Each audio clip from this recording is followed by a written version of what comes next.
What's a mook? A mook? What's a mook? I don't know. What's a mook?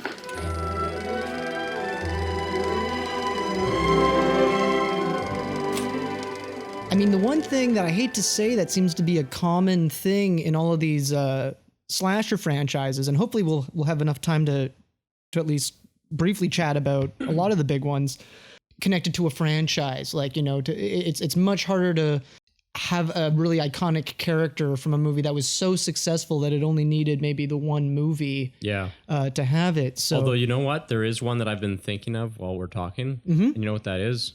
Is it a slasher movie, though? Well, yes, kind of. I think I know the one you're... I have an idea of maybe what you're going to say, but... Okay, I'll take a guess. Well, the one I'm thinking does have a sequel, but it was only recently a sequel, so I don't know if this counts. But I was going to say maybe you were going to say something like The Shining. No. Which I don't really think of as a slasher, but there is some chopping in it and stuff. Yeah. No, that's a good guess. I was thinking of Psycho. Well, Psycho has about 6 or so sequels. There's like 5 or 6 sequels. Oh yeah, we'll get. Let's talk about Psycho. Okay, but no, Psycho's kind of the mother lode. Nobody thinks about Psycho as a franchise, though. It's like, okay, you got the Hitchcock film, and then you've got the remakes of the Hitchcock film, and like, I don't know. Does anybody like? I wasn't even aware there was like sequels really. Yeah. So funny enough, Psycho 2 is actually a really decent movie.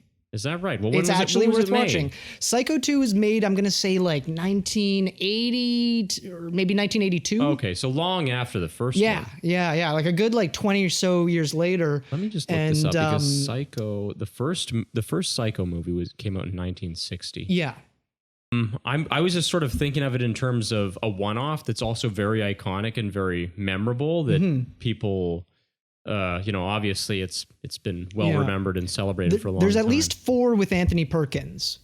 Okay. So I know that there was a TV movie in the 80s called Bates Motel with Bud Cort. There's the obvious 90s remake.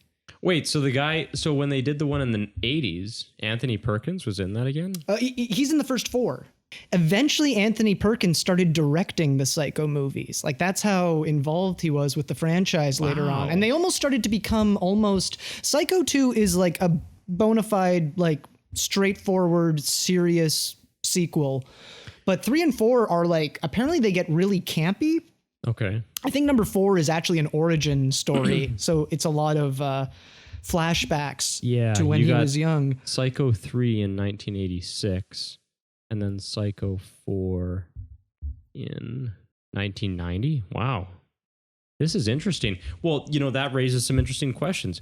One of the questions it raises for me is, would the original Psycho be as widely celebrated and remembered today if it didn't have those sequels? Yeah, that's a good point. I mean, it is a Hitchcock film, so of course, it would have its clout for that. But the reason why I think it probably would, well, as you're kind of a testament for, most people don't even know that those sequels exist. They're really not thought of a lot. I know Tarantino, he's a big fan of the second one. Mm-hmm. But really, other than the second movie, there's really not much praise for the franchise overall. It really was another one of those kind of cash grab franchises where they were just like, let's see how much we can kind of milk it.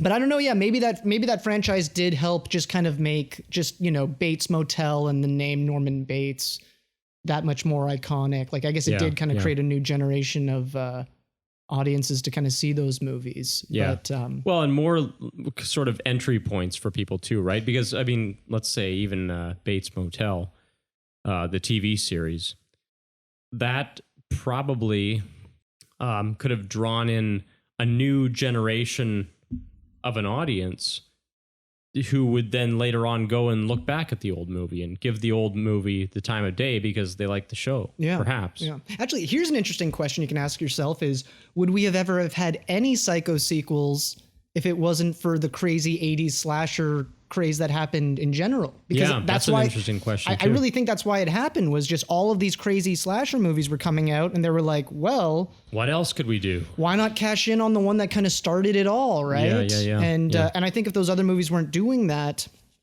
I have a feeling Psycho probably wouldn't have had those sequels. Yeah.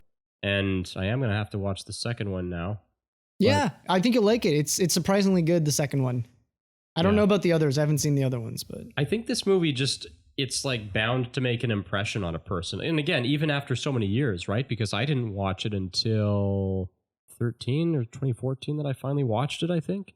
It still has an impact on you, even if when you know what a lot of this stuff is going to be that happens, the surprising moments or whatever.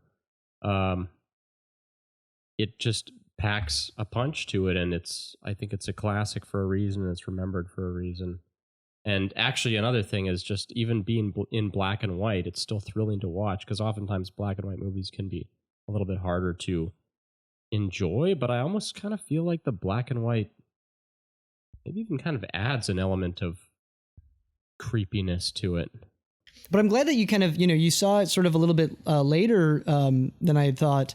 And it was still obviously effective to you, because, that's such a famous and referenced movie that I sometimes like worry, does it really have the effect on people when it's or is it just going to be ruined for people because they've heard about it so many times, or it's been kind of spoiled through pop culture references?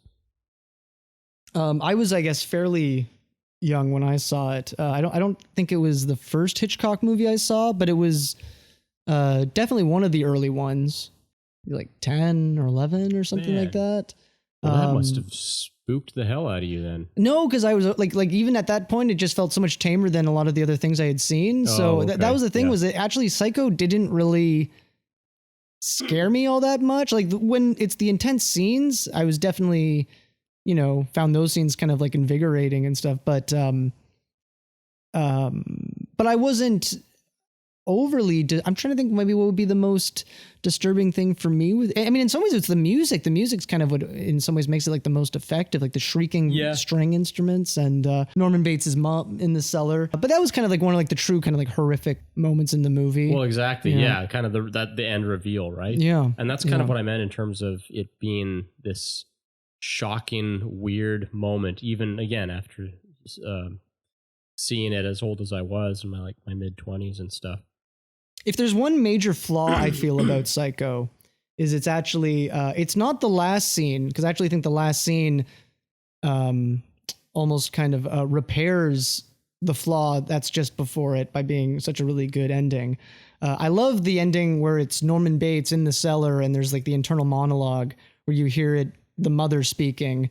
That scene is great. Like that's a great way to end it. But it's the sequence right before that where you get this like inspector who's never shown up earlier in the movie, and he just kind of appears and gives a giant monologue essentially to the viewer explaining what you just saw. Norman Bates no longer exists. He only half existed to begin with. And now the other half has taken over. Because in 1960s, I guess we've come a long way. Like in 1960s, like you kind of needed someone to explain just what split personality was and stuff like that. Other than that, it's a pretty solid movie. It's classic bad Hitchcock ending. Yeah. You know what I mean? Like I always feel like a lot of his movies, they end too abruptly, or they end in some dissatisfying way. Yep. And so if in that case, it's like, hey, if a bad ending is a Hitchcock staple, it's like it remains consistent with well, even like a lot of good old movies in general, I find sometimes just have awkward endings where the movie just kind of ends on like a joke, and then all of a sudden like it's fading out and you're like, whoa, that's the end. Psycho could have been a really different movie. From what I know is Psycho was made really quickly and really cheaply for a Hitchcock movie at that time, and he basically shot it with his television crew who were filming the Alfred Hitchcock Presents episodes. Wow. And that's partly also, I think, why Psycho was shot in black and white. I think it was maybe partly for the look, but it was actually Alfred Hitchcock's first black and white movie in some time. And there's a good chance that it might have just been done for... actually, because considering it's 1960, it's like it feels older than that because of the fact that it's black and white. And I think it was just for budgetary reasons. They just kind of like made this thing very quickly in the way that the television episodes were made. That's really interesting.